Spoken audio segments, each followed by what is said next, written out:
Hi, everybody. Thanks for checking out this video. A little project I've been working on. I'm kind of having some fun with it. Gonna be having some conversations with old friends of mine, just kind of talking about their life and sharing some stories. Um, some in the music business, some are in the funny business, some like me are in the monkey business. And anyways, it should be fun. This first one I did last week with a dear old friend of mine, a man I've admired for quite some time. He's a Canadian singer, songwriter. He's had a number of top 10 hits.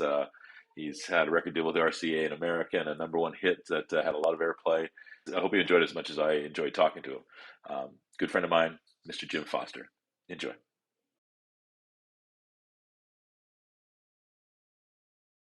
Talking to an old friend of mine, a man I met back in the '90s when I was DJing at a nightclub down in beautiful Sumas, Washington. Mr. Jim Foster. Jim, thanks for being here. I just going to tell everybody who, just in case they don't know, all the wonderful things you've done besides get to know me. It's one of the wonderful things you've got to do. Yeah.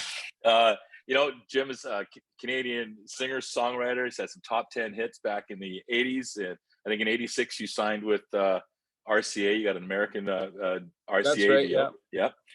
And that was a solo album, right? That's when you launched Foster, Power Lines. Jim Power Foster. Lines. That's when I became Jim Foster. You became Jim Foster. Yeah. You had the big hit. You had a few hits before that as well, but the big hit, X-Ray Eyes, which got a lot of airplay everywhere. And I think everybody, if you're alive in the 80s and 90s, knows that tune and probably mashed a few times to it on the dance floor back in high school or something. So, so you had that, and then you've written a lot of songs for some amazing people too. That I honestly wasn't quite aware of the extensiveness of it. Like Doug and the Slugs, Patricia Conroy. There's an album that for X-Ray Eyes, back up to X-Ray Eyes a second. That was best song, best video, best songwriter for Right. one of the years for the West Coast Music Awards. That's awesome. Yeah, and then Patricia Conroy, you wrote a hit for her. Was it? Did you write that song? She did two of my songs. Yeah. Awesome. Yeah, that's very cool. Two. The first one, Here We Go Again, went top 5 in Canada. Yeah, that's awesome. Yeah. Very, very cool. So, Jim, I've known you since the early 90s, right? We got to know each other, like I said, down in Sumas. And I think, before we start, there's probably the burning questions everybody probably wants to know, regardless. Who is Jim Foster? Who is this is gonna be fun. Besides, it doesn't matter what side people are on these days, political beliefs, whatever they're on. There's one question I think everybody wants to know: who is your favorite club DJ in the '90s? Oh,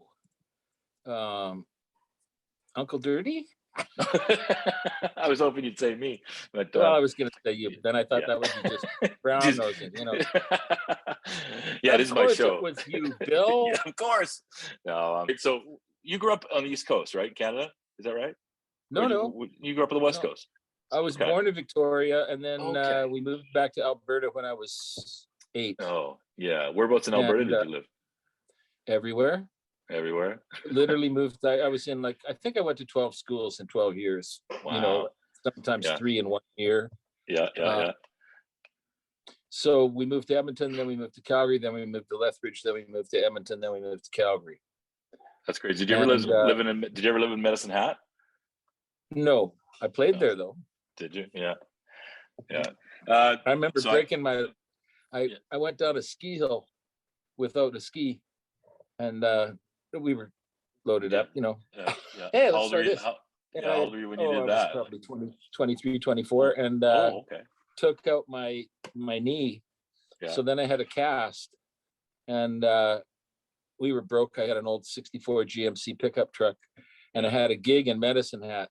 I was living in Calgary, so I had to get my girlfriend because I couldn't do the clutch because I had a cast on my leg. So we went to the college at Medicine Hat. She drove me down there, and I set up and played for people in a lunchroom in the afternoon at lunchtime. was that to get you a free meal or? No, it was like they paid me. I think they paid me $150 or $200. I was like, but the guys they eat, and they got mustard on their mouths and stuff. Really, man? But it saved my Yeah, bacon, so it was all right. sure. So that's one of my better medicine hat stories. Yeah, that's well, well, it's probably one of your few good medicine hat stories. I Yeah, spent a little time there myself. Yeah.